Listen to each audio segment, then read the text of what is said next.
Hello, and welcome to the second MTFR monthly update for January of 2017.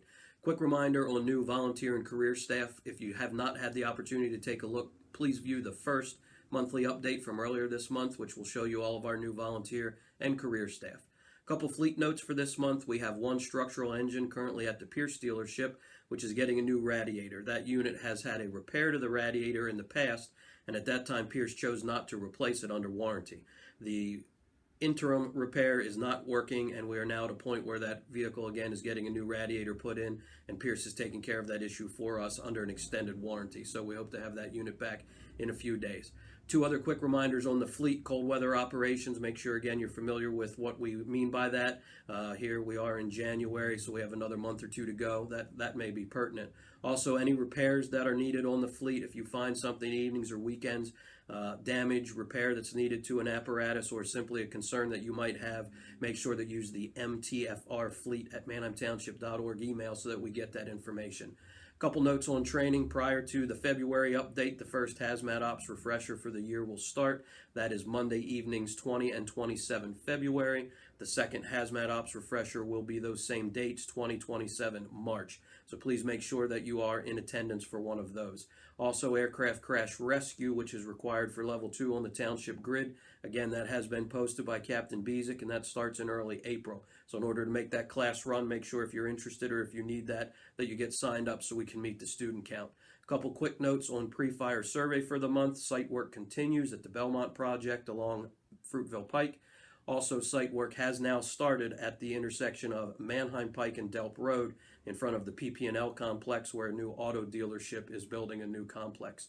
The Crossings project, which has been in the news lately, has been approved by Manheim Township Commissioners. The crossings will be in the 1400 block of Harrisburg Pike, located across the street from Longs Park.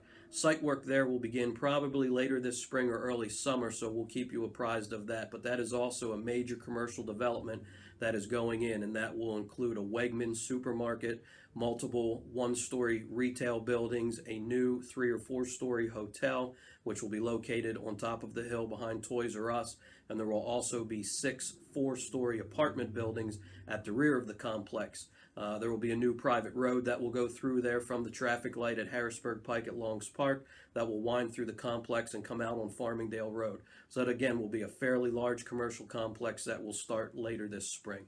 A note this month as we end January on highway safety. In our MTFR SOG book, SOG 40202, which is a red SOG in our book, we refer to that as operating in or near traffic, or also we simply refer to it as our highway safety SOP.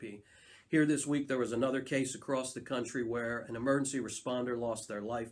A police officer was struck and killed outside of Cleveland, Ohio this week while operating at the scene of an accident where a civilian vehicle struck a fire truck.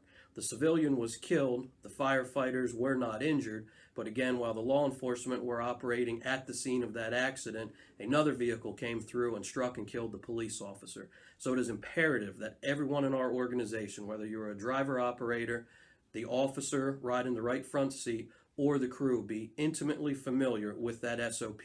That SOP very clearly gives direction to everyone in our organization how to operate safely on the highway. That includes how to block, how to create a shadow, how to work on the highway, reflective equipment that we require you to wear, how to access the highway, such as no vehicles going the wrong way on any lane of traffic, no vehicles entering the highway the wrong way on an on or off ramp. When we operate on 222, no crossing the median, using the turnarounds or interchanges and bringing the apparatus back in the appropriate direction. No personnel walking through the median from one side of the highway to the other and crossing moving traffic. So again, if you have not read that SOP, it's 3 pages. If you've not read it front to back, you need to be familiar with that. We operate almost daily on the highway, and that is a high frequency event where we stand the most risk of injuring or killing one of our responders. So again, as happens way too many times across the country, I need you to be familiar with that SOP so that you can go home safely. That's all we have for the month of January. We'll look for you again next month in February. Stay safe. See you next month.